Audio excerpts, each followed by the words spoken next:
Dans la vidéo que j'ai publiée sur LinkedIn il y a quelques jours, je vais vous montrer une astuce qui est vraiment très pratique, qui consiste à prendre un mail, à le glisser vers l'icône du gestionnaire de tâches, le lâcher sur cette icône-là pour transformer ce mail en une tâche qui, elle, pourra être intégrée à mon gestionnaire de tâches et donc gérée plus efficacement puisque, je vous le rappelle, dans le gestionnaire de tâches, on peut classer tout ce qu'on a à faire par échéance, ce qui est beaucoup plus pratique.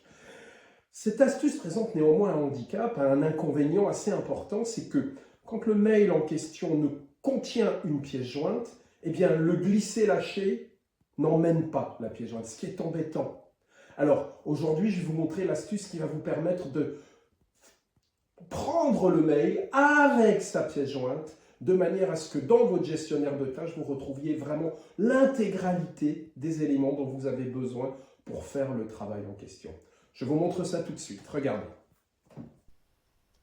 Voilà, j'ai donc un mail qui porte un travail à faire et comme vous le voyez, il contient une pièce jointe. Mais je voudrais conserver cette pièce jointe dans la tâche que je vais créer. Alors regardez, je vais, comme je vous l'ai montré l'autre jour, prendre le mail et le glisser vers l'icône du gestionnaire de tâches, mais cette fois, au lieu de l'emmener avec le bouton gauche de ma souris comme on le fait habituellement, je vais utiliser le bouton droit de ma souris. Et regardez ce qui va se passer. Voilà, je lâche.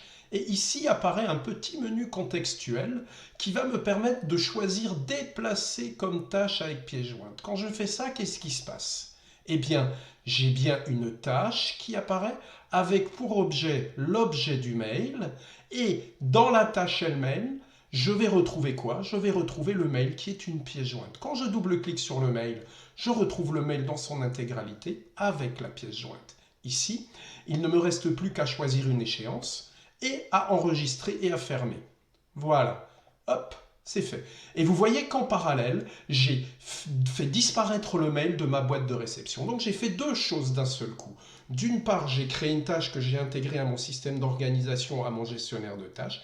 Et de l'autre, en parallèle, ça m'a permis de nettoyer ma boîte de réception.